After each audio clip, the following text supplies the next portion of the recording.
बच्चों देखते हैं क्वेश्चन नंबर पहला, खाली जगह भरनी है हमें। तो देखते हैं 19, 23, 25, 29।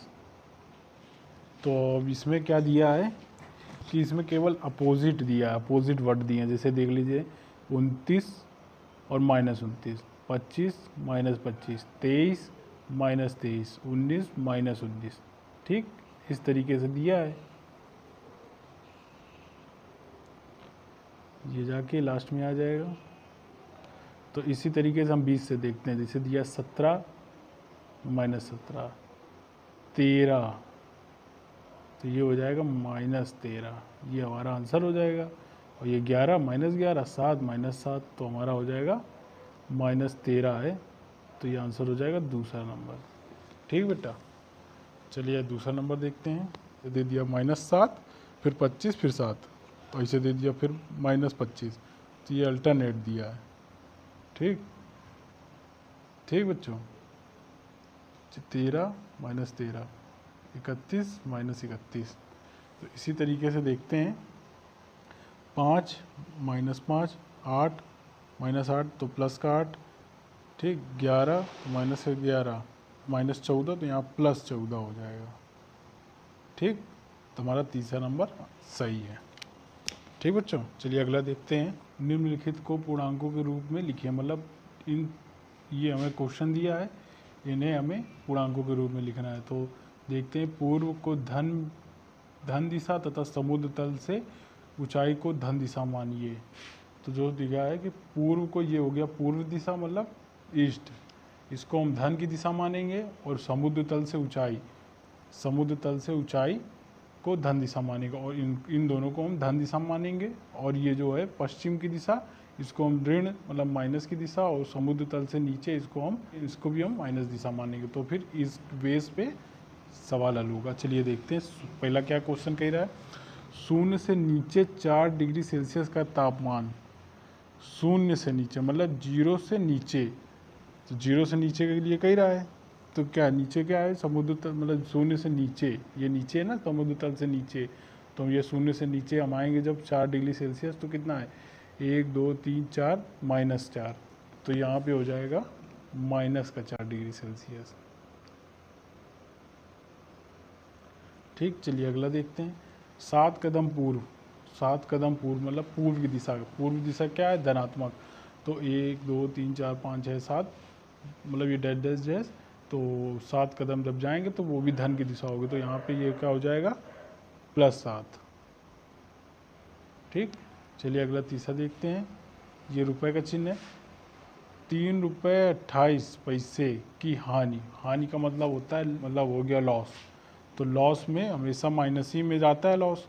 तो इसकी जगह हम ये लिख देंगे -3.28। ठीक, चौथा देखते हैं। 18 मीटर पश्चिम का विस्थापन, 18 मीटर मतलब 18 मीटर पश्चिम, 18 मीटर पश्चिम की दिशा कौन सी, माइनस की, तो 18 -18 हो जाएगा। ठीक, ऐसे देखते हैं पांचवा। समुद्र तल से 1000 मीटर ऊंचाई, ये जो हमारा समुद्र तल है इससे 1000 मीटर की ऊंचाई के लिए कह रहा है। तो समुद्र तल से ऊंचाई के लिए कौन सी दिशा है, धनात्मक। तो 1000 + 1000 समुद्र तल से कह रहा है, तो समुद्र तल के लिए कौन सी दिशा है, धनात्मक, तो 1000 हो जाएगा। ठीक, चलिए अगला देखते हैं। तीसरा नंबर, निम्नलिखित पूर्णांकों का योगात्मक प्रतिलोम लिखिए। योगात्मक प्रतिलोम का मतलब होता है जैसे कोई चिन्ह है, प्लस की संख्या है तो वो हो जाती है माइनस की। डिजिट सेम रहती है लेकिन चिन्ह जो होता है वो बदल जाता है। तो प्लस की जगह माइनस हो जाएगा, माइनस होता है तो प्लस हो जाएगा। तो चलिए देखते हैं, पहला है +9, तो ये हो जाएगा हमारा -9। -21 तो हो जाएगा +21। ये होगा +39, तो -39। ये -41 तो +41 हो जाएगा। ठीक, ये हो जाएगा +91 है, तो ये हो जाएगा -91। ठीक बच्चों, चलिए अगला देखते हैं चौथा नंबर। संख्या रेखा खींचिए, उस पर पूर्णांकों को प्रदर्शित कीजिए। तो हमें संख्या रेखा बनानी है और इन पूर्णांकों को उसमें प्रदर्शित करना है। तो देखते हैं, पहला है +4, तो प्लस का 4 कैसे हो देखते हैं, हम संख्या रेखा बनाते हैं।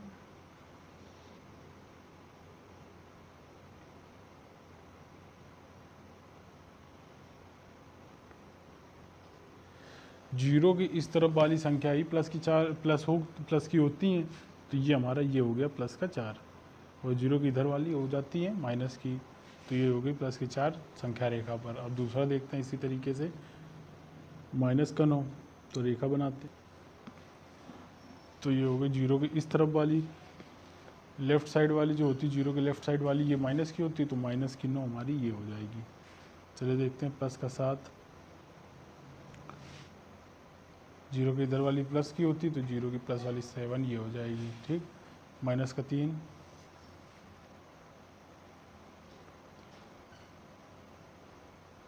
जीरो 1 2 3 4 5 10, माइनस का 3 कह रहा है, तो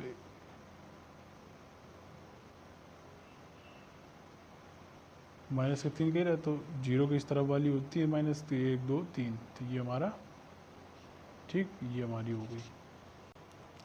तो अब ये देखते लास्ट है -6, संख्या रेखा बनाते हैं।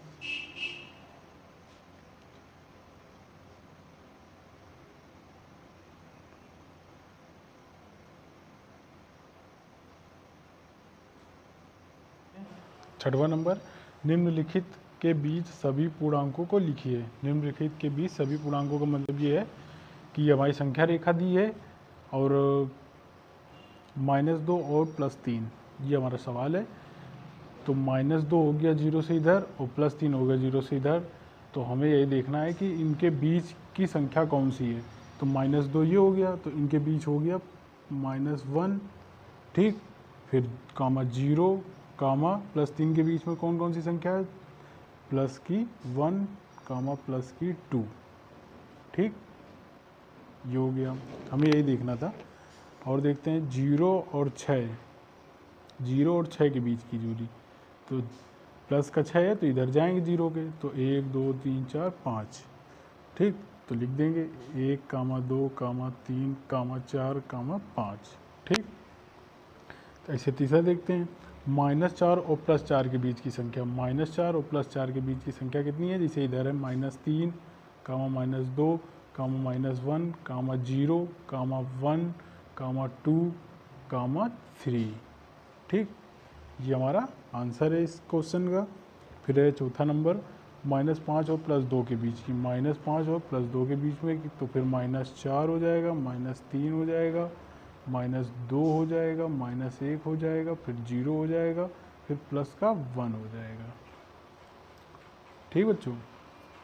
अगला देखते हैं पाँचवा नंबर, -3 और +5 के बीच की दूरी, तो -3 कहाँ है, ये है, तो यहाँ हो जाएगा -2 कामा -1 कामा 0 कामा फिर प्लस का 5, इसके बीच में ही प्लस का 5 है तो इसके बीच की देखते हैं, 0 हो गया, फिर हो जाएगा 1 2 3 कामा 4, ठीक।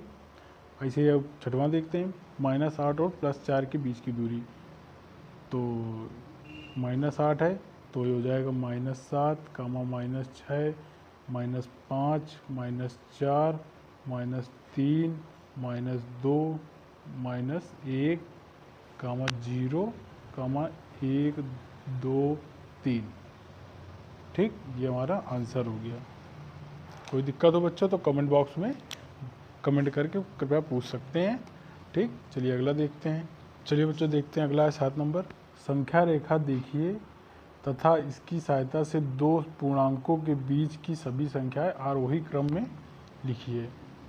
तो इसका मतलब ये होगा बच्चों कि संख्या रेखा पर जो हमें पूर्णांक दिए हैं क्वेश्चन में उनके बीच की दूरी देखनी है, वो भी बढ़ते हुए क्रम में। चलिए देखते हैं, जैसे दिया है 2,5, तो प्लस का 2,5 है, तो ये 2 हो गया प्लस का, ये हो गया 5, तो इसके बीच की दूरी हो गई 3 और 4, तो ये हो गया 3 और 4, ठीक।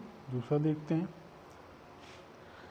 -4,0, तो -4 हो गया ये और 0 हो गया ये, तो इनके बीच की दूरी हो गई -3 -2 -1, ठीक। अगला देखते हैं तीसरा नंबर, 3,8, तो ये प्लस का है तो 3 और 8 के बीच की दूरी देखनी है हमें, 4 5 6 7, 4 5 6 7, ठीक।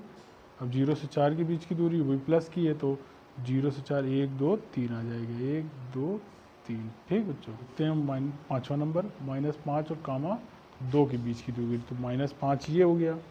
अब इसके बीच की दूरी यहाँ ये हो गई 1 तक, ठीक, तो ये 0 तक, तो ये हो गया -4 कामा -3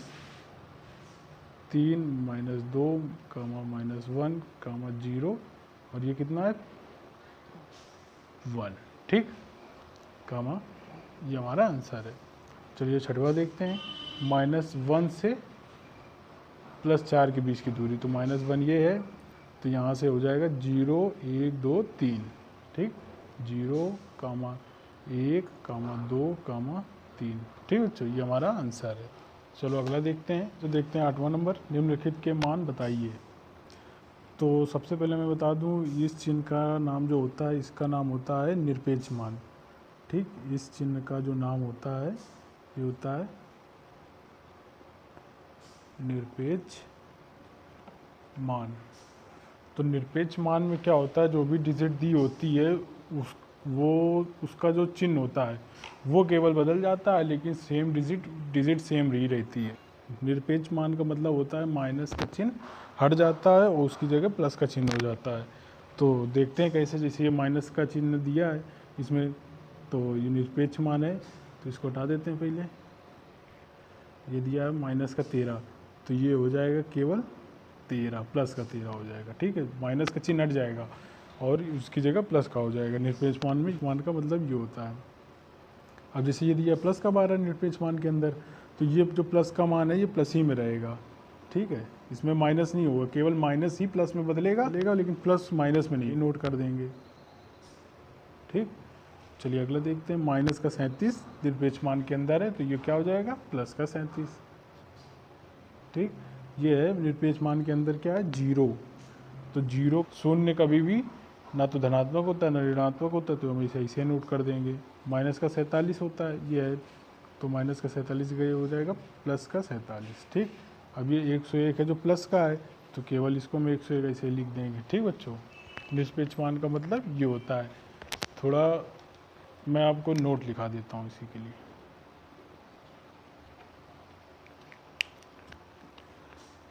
निरपेक्ष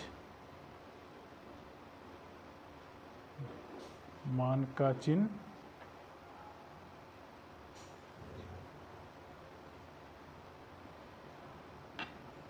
यह होता है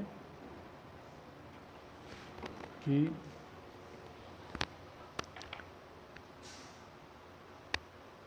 संख्या में, निरपेक्ष मान का चिन्ह ये होता है कि जो की संख्या में जो भी चिन्ह होता है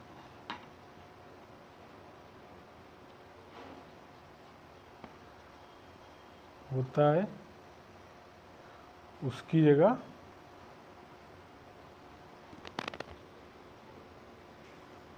प्लस हो जाता है केवल,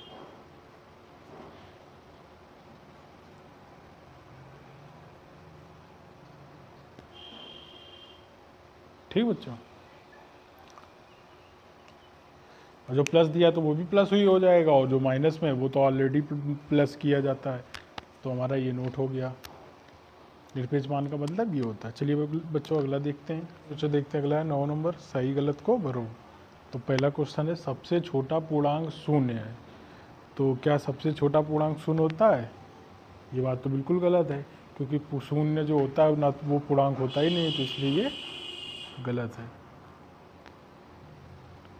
चलिए अगला देखते हैं, शून्य का विपरीत नहीं होता, तो शून्य का विपरीत होता ही नहीं है कुछ, जैसे कि शून्य एक पूर्णांक संख्या है नहीं, इसलिए शून्य का विपरीत नहीं होता। ठीक है बच्चों, तो ये भी सही है। तो अब ये दिया है, इस चिन्ह का मतलब होता है ये -17 बड़ा दिखा रहा है और -5 छोटा।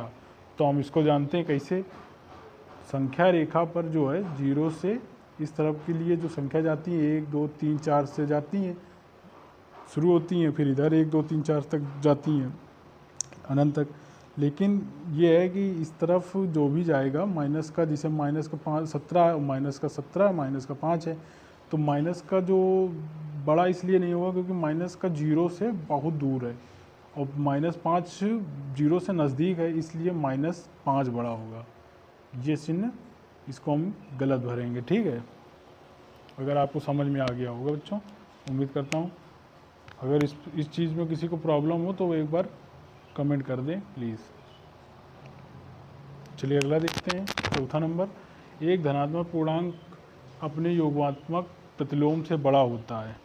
ये दिया है, एक धनात्मक जो पूर्णांक है अपने योगात्मक प्रतिलोम से बड़ा होता है, ये बात सही है, क्योंकि जैसे कि दे दिया है प्लस का 5 है और बराबर माइनस का 5 है, तो ये प्लस का 5 धनात्मक में है तो यही तो बड़ा होगा, ये तो माइनस में जा रहा है, ये घट रहा है, तो ये तो छोटा ही होगा। तो ये जो दिया है एक धनात्मक पूर्णांक अपने योगात्मक प्रतिलोम से बड़ा होता है, अपने योगात्मक प्रतिलोम से बड़ा होता है। ठीक, तो ये सही है। चलिए अगला देखते हैं। अब एक ऋणात्मक पूर्णांक अपने योगात्मक प्रतिलोम से बड़ा होता है, ये कह रहा है एक ऋणात्मक पूर्णांक अपने योगात्मक प्रतिलोम से बड़ा होता है, तो ये एक ऋणात्मक पूर्णांक है, मतलब -5 है, ये इसका योगात्मक प्रतिलोम है, तो ये इससे बड़ा तो होगा नहीं क्योंकि ये माइनस में है, तो अभी जिससे ये वाला क्वेश्चन में दिया था, तो ये क्वेश्चन जो हो जाएगा ये गलत हो जाएगा, इसको हम गलत में भर देंगे। शून्य एक पूर्णांक नहीं है, तो ये बात तो बिल्कुल सत्य है, मैंने अभी पहले ही बताया था कि शून्य एक पूर्णांक होता ही नहीं है, तो इसमें छोटा बड़ा कोई मतलब नहीं था, तो इसमें शून्य एक पूर्णांक ही नहीं है, तो